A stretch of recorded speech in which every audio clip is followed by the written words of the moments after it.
اور اگر اللہ تعالیٰ نے بہت بڑا عہدہ دیا ہے تو اللہ تعالیٰ نے اس کو بہت بڑی ذمہ داری بھی دی ہے۔ وہ بڑا عہدہ اس وجہ سے نہیں دیا کہ تم لوگوں سے بدلے لو، وہ بڑا عہدہ اس وجہ سے دیا ہے اللہ تعالیٰ نے، اور بڑا انسان اللہ تعالیٰ نے اس وجہ سے بنایا تھا کہ تم چھوٹوں پر رحم کرو۔ اور یہ زندگی تو جتنی بھی اس مکان کی مدت ہے، جتنی بھی لیز اللہ تعالیٰ سے ملی ہے، 30 سال 40 سال 60 سال، ہمیں نہیں پتا۔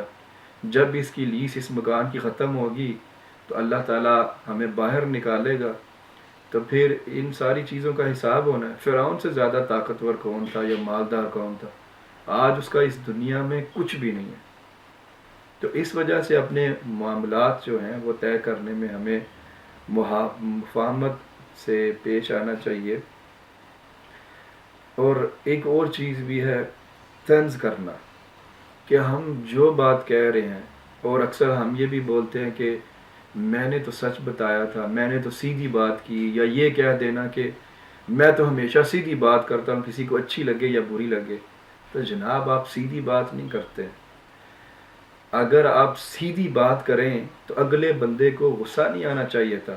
اگر اگلے بندے کو غصہ آیا تو اس کا مطلب یہ ہے کہ آپ جو اپنی طرف سے سیدھی بات کر رہے ہیں نا، اس میں طنز موجود ہے، اس میں اگلے انسان کی تذلیل ہے، اگلے انسان کی انا کو ٹھیس پہنچ رہی ہے اس وجہ سے۔ اور آپ کے بات کرنے سے پہلے ہی اگر آپ یہ کہہ رہے ہیں نا کہ کسی کو اچھی لگے یا بری لگے میں نے کہنا ہے، تو اس کا مطلب ہی یہ ہے کہ آپ نے کوئی نہ کوئی طنز اس طرح کا اس بات میں کر جانا ہے کہ جو اگلے کو بری لگنی ہے۔ ایک انگریزی کا بڑا سادہ سا جو محاورہ ہے، اس کی میں آپ کو ٹرانسلیشن بتاتا ہوں کہ لوگوں کو ایسے ٹریٹ کرو جیسے تم چاہتے ہو کہ لوگ تم کو ٹریٹ کریں۔ تو کسی انسان کے ساتھ بھی اپنا معاملہ طے کرنے سے پہلے، کوئی بات کرنے سے پہلے، تھوڑا سا رک کر یہ سوچیں کہ اگر یہ جو میں معاملہ کرنا لگا ہوں اگلے کے ساتھ، اس بندے نے میرے ساتھ کیا تو کیا مجھے اچھا لگے گا؟ اور اگر آپ کو محسوس ہو کہ آپ کو نہیں اچھا لگے گا، آپ کو گراں گزرے گا، آپ کو تکلیف ہوگی، آپ کو پریشانی ہوگی، تو آپ وہ معاملہ کرنے سے پہلے رک جائیں اور وہ بات نہیں کریں جو آپ بات سن نہیں سکتے۔ اور میں بھی ایک اور جملہ آپ کو بتا دوں، اگلے بندے کو اتنا تنگ کریں، اگلے بندے کو اتنی ٹینشن دیں جتنی ٹینشن آپ خود برداشت کر سکتے ہیں اور جتنا آپ خود تنگ ہونا چاہتے ہیں۔ کسی سیانے نے کہا تھا کہ شیشے کے گھر میں رہتے ہوئے باہر پتھر نہیں پھینکتے، کیونکہ آج آپ باہر پتھر پھینک رہے ہیں تو وہ آپ کے شیشے کے اوپر بھی لگ سکتا ہے اور آپ کا گھر بھی جو چکنا چور ہو سکتا ہے۔ اس ویڈیو کو بنانے کا مقصد صرف اور صرف یہ تھا کہ جس کو ہم مفاہمت پرستی اور جس اپنی طرف سے سچ بولنا کہتے ہیں، وہ لوگوں کو بڑا تکلیف پہنچاتا ہے۔ اور اگر ہم اپنی زندگی میں ایک ایسی ایج پر پہنچ گئے ہیں جہاں پر 40-45 سال ہماری ایج ہے، ہمارے بچے ہیں یا ہمارے پوتے پوتیاں ہیں، تو اس ٹائم پہ خاص طور پر ہمیں سمجھنا چاہیے کہ ہم نے اتنی زندگی گزار دی، ابھی تک ہمیں اپنے معاملات طے کرنے کی بات سمجھ نہیں آئی۔ اور مجھے اس چیز کی بھی کبھی سمجھ نہیں آئی کہ ہم پوری دنیا کو، جن کو ہم جانتے بھی نہیں ہیں، ان کو ہم بتا سکتے ہیں کہ ہم آپ سے پیار کرتے ہیں، ہمارے دل میں آپ کی قدر ہے۔ اپنے بہن بھائی یا اپنے جو ماں باپ ہیں ان کو یہ بتاتے ہوئے کیوں شرم آتی ہے؟ کیا وجہ ہے؟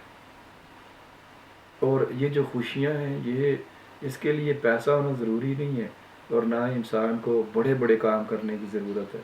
چھوٹے چھوٹے کاموں سے بھی آپ انسانوں کی زندگی میں خوشیاں لا سکتے ہیں۔ اگر آپ گھر جا رہے ہیں، آپ راستے میں سے ایک پھول توڑ کر لے جائیں، اپنے والد، اپنی والدہ، بہن بھائی کسی کو دیں، اور آپ ان کو بولے کہ یہ میں آپ کے لیے لے کے آیا، اور آپ اپنی فیلنگس کا اظہار کریں ان کے ساتھ، اس میں کیا غلط ہے؟ آپ کی جو بانڈنگ ہے، آپ کا جو رشتہ ہے، وہ پہلے سے زیادہ مضبوط ہوگا۔ لیکن مجھے پتہ ہے ہم یہ نہیں کریں گے۔ ہم کمپلین کرنے میں، لڑائی کرنے میں، شکایت لگانے میں، 2 سیکنڈ کا وقفہ بھی نہیں لیں گے، لیکن وہ سارے کام جن کاموں سے انسان کی رشتہ داریوں میں محبت بڑھتی ہے وہ کام نہیں کریں گے۔ شاید اس کی ایک وجہ یہ ہے کہ ہم شیطان جو ہے اس کو زیادہ خوش کرنا چاہتے ہیں، یا ایک وجہ ہماری جو مجھے سمجھ آتی ہے وہ انا پرستی ہے کہ میں اگلے بندے کو بولوں کہ ہم آپ سے پیار کرتے ہیں، اور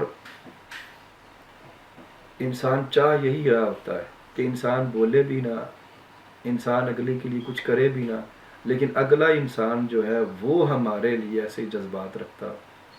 تو ایسے نہیں ہوگا۔ انگلش میں کہتے ہیں what goes around comes around, جیسا کرو گے ویسا بھرو گے۔ اس لیے دوسرے انسانوں کے ساتھ اچھا کرنے کی کوشش کریں تاکہ ہمارے ساتھ اپنے ساتھ بھی اچھا ہو۔ جب آپ دوسرے انسانوں کی زندگی کو آسان کرنے اور ان کو خوش رکھنے کی کوشش کریں گے تو اللہ تعالیٰ ہر عمل کا بدلہ 4 گنا 5 گنا نہیں، 70 گنا 700 گنا اور کئی جگہوں پر تو حد بھی نہیں واپس لوٹاتا ہوں۔ امید ہے کہ آپ میری بات کو سنیں گے اور انشاءاللہ ہم سب اس پر عمل بھی کریں گے۔